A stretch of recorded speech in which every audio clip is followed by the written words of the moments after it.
contrast here. The clearest and simplest mark of your ability to determine your own goals is evident in the way you choose your clothes. Searching for new clothes can also be a good exercise in helping you to choose your own goals effectively. If you think back, there have probably been occasions when you have purchased something you thought was suitable, only later to discover that you do not like it anymore, it no longer suits you, or it has some kind of defect. There may also have been occasions when you saw something you liked and bought it straight away without hesitation and are happy with it still. I still wear my coat. It's been almost 6 years. The difference between these items is that in the second scenario, they are meant for you. And in the first scenario, they are meant for someone else.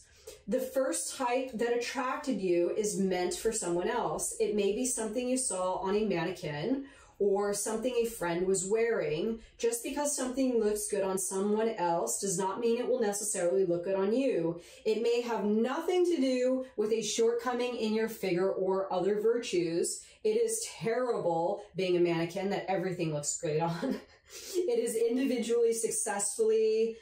individuality successfully emphasized that makes an impression, not a copy of the widely accepted notion of beauty.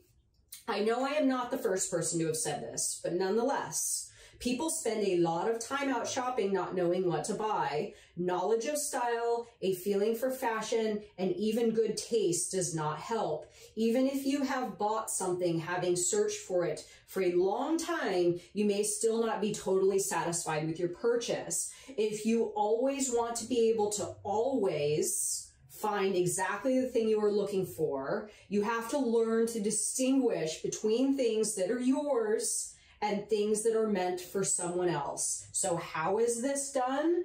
You will not believe how simple it is. And then, of course, he gets into describing heart and mind coordination, really. I'm not going to read too much more because I don't want to get too much into heart and mind coordination. Go back and take a look at some of the heart and mind coordination videos to go more deeply into the subject of, you know, really understanding the sensation behind choosing goals that are specifically intended for you. Big things, career paths, you know, a relationship. Oh my God. Okay, so the last thing that I want to touch on before I go over this real quickly is the danger in having to sell yourself something, okay? So I'm really, really good at this now. And this is a tool that I use in making money for myself and my other businesses. The fact that my other businesses are trade businesses, right? Buy and sell sort of businesses, real estate, my jewelry business. I had a car business for a while. It's all the same thing.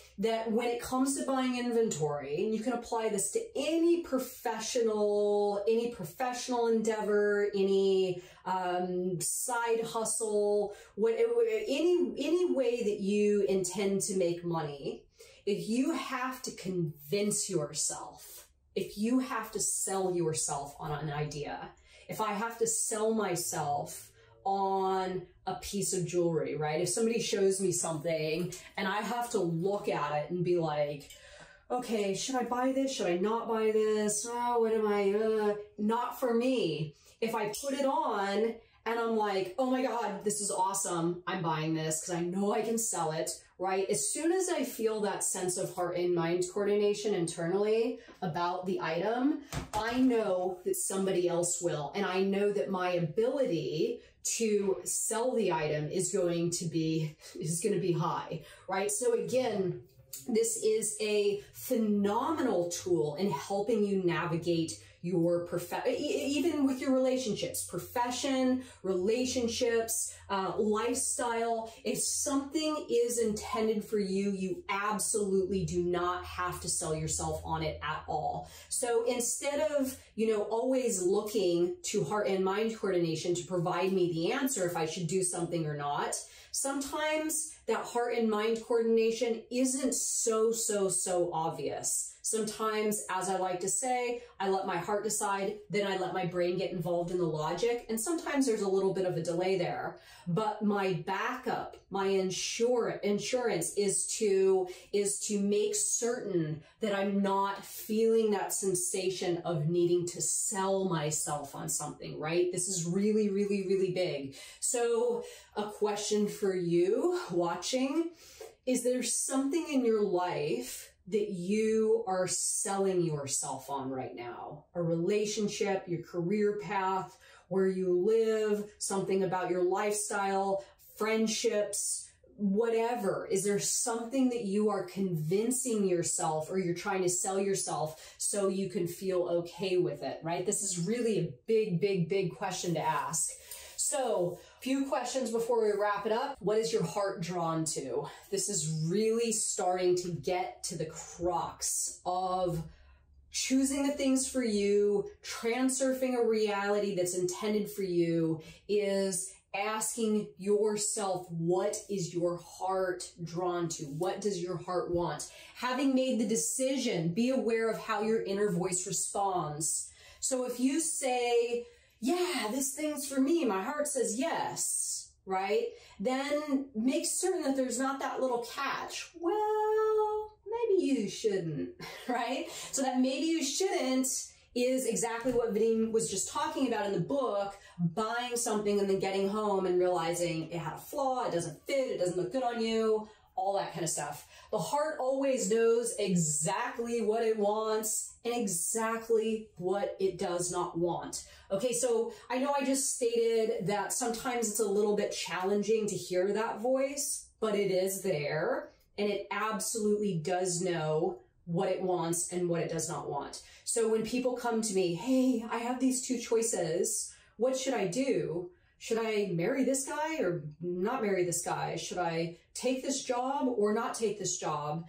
And I'm just like, dude, what is your heart telling you? This is what it really boils down to, is listening to the dictates of your heart and really trusting that your heart knows what's up. And the more you listen, so remember, the more you tune into the voice of your heart, the more you activate and you tap into that soul frail, that little specific code that's sort of embedded in you, that is your individuality. The more you tap into this, the more you choose the things that are intended for you, the more you tune into your soul frail, you start resonating at a frequency that corresponds with a sector of reality that is specifically intended for you. It's huge, it's groundbreaking, it's revolutionary, and it absolutely works.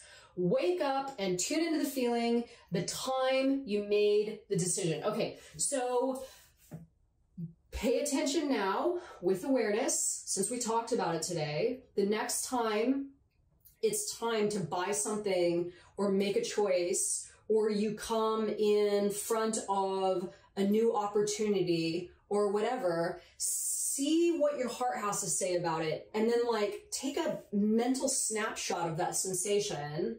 If it's heart and mind coordination, snapshot.